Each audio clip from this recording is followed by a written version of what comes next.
Listen to this part. Listen to this, guys. This is what's bothering a lot of people, man. This part right here. And I hope you enjoy this. Welcome to the Juan L. Real Talk Show. And remember, guys, we're not here to bully, harass anyone. We're just here to teach each other and learn what's real, what's fake, what to do, what not to do. That's the only reason we created this channel, the Juan L. Real Talk Show. I'm not a Republican. I'm not a Democrat. I don't belong to no grouping. I'm a normal guy that was born here, fought for this country, still fighting for this country in the sense of opening people's eyes and minds and bring them closer to the real truth of God, the real God, not this evil shit that you're seeing today everywhere. But let's get to the video. 15 says it's Abram, it's pre-Abraham, it's Abram, receives from God the news that his descendants will inherit the land. And you tell me as the theologian if I'm getting this wrong, but from the Euphrates to the Nile. I think that's right.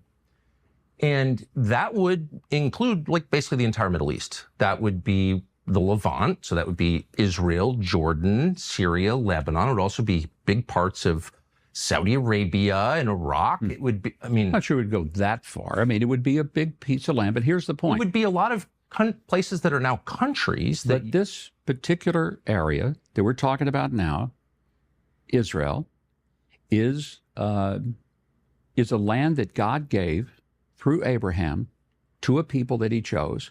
It was a people, a place, and a purpose. We can look at it that way. Christian Zionism, I want to go back because that's where we started. I'm not going to let you off on this because you have said it 3 times that God gave this land to this people. And so it is entirely fair for me with respect to ask, what land are you talking about? Because I just read Genesis 15, as I have many times. And that land, I think it says, from the Nile to the Euphrates, which is... Now you see all these wars. Again, now you guys understand, okay? And it gets deeper than this, guys. Forget the Epstein shit. Epstein was just a little something so you can get distracted. The whole thing of this, they're trying to take over the entire Arabic, their whole continent, every single country that Tucker just mentioned. Every single Arabic country. This is why they painted Arabic people to us Americans and to the world. The Arabics are the world's terrorists. My opinion, I believe Israel is the real problem. Israel is the real life terrorist. Israel is the devil's children. All those dances they do, all that little hat shit, all that shit they wear, they put that there to block the light. Okay? And then I'm going to show you another video that I'm going to do a beautiful reaction on how these people are so disgusting. In a sense, when I say disgusting, let me use better wording. That's what they think of us. We are their slaves. We are, like, they are our master. That's how they think. They are super racist. They hate us, okay, with a passion. Okay, this is why they brung themselves here, okay, with these evil billionaires that decided to bring the devil people into God's country of the United States. Now you guys get this whole shit? Don't you guys see it? This is why they took my big channel away, because my big channel was growing big and people were liking it. They kept hitting the likes. I remember I had 1 million likes on a fucking video, 18 million, 20-something million views, and they took it down. Like, and I was getting $0. and basically the entire Middle East. So God gave that land to his people, the Jews, or he didn't. You're saying he did. What does that mean? Does Israel have the right to that land? Because you're appealing to Genesis. Yeah. You're saying that's the original deed. It would be fine if they took it all. It would be fine if they took it all. And quite honestly, I think, this is a bit cynical of me to say geopolitical agenda. Okay, take a listen to what Trump said last night. The lives of courageous American heroes may be lost and we may have casualties. That often happens in war. But we're doing this not for now. We're doing this for the future. Yeah, and it is a Israel. noble mission. A noble mission, he says, which is giving off, I think many people have pointed out, it's giving off a little bit of a Lord Farquaad vibes, no? Some of you may die, but it's a sacrifice I am willing to make. Some of you may die, but it's a sacrifice I'm willing to make, says all the people who would never have to go to the front lines themselves or even send their children to the front lines. But back to the big question, how does Netanyahu and Israel have this kind of power over nearly every single American politician, Trump included? Money-wise, bro. Right? As Sachs was saying, it's maybe the Israeli lobby money, and that's certainly a part of it. Money. The Epstein blackmail, I think, certainly has a part to do with it as well, and we now certainly have some evidence of what he was doing behind the scenes, not all of it, but we know some of it. And it's also, I think, because they're literally holding us hostage, allegedly speaking. Take a listen to CIA whistleblower John Kiriakou here. The reason, though, I'm told, that Donald Trump decided to bomb Iran was that the Israelis said, for the first time, if you don't bomb Iran to take out these deep bunkers, we're going to use nuclear weapons. And they had never threatened that before. And so Trump said, bombing Iran might actually save us from the start of World War III if it keeps the Israelis from using nuclear weapons. So now my question is this, though, and I would love one of you guys here in the audience to answer. Let me know in the comments. So let's say we say, yo, you know what? Let's say I'm Donald Trump and I'm in this meeting and Netanyahu's telling me this. I'll be like, you know what? Then you're on your own. We got nothing to do with you guys. We're going to call all our partners and we're going to say the truth. We have nothing to do with these people trying to use nuclear bombs. Whatever happens after that on you guys, we are not involved. Simple as that. We are not involved. That's what I would have said. Because what the hell, a country smaller than the size of New Jersey is going to threaten me? The big powerhouse, right? They stole our nuclear bombs, right? So according to your source, the Israelis told the president of the United States that if he did not use the United States military power to bomb... No, I think this is my belief again.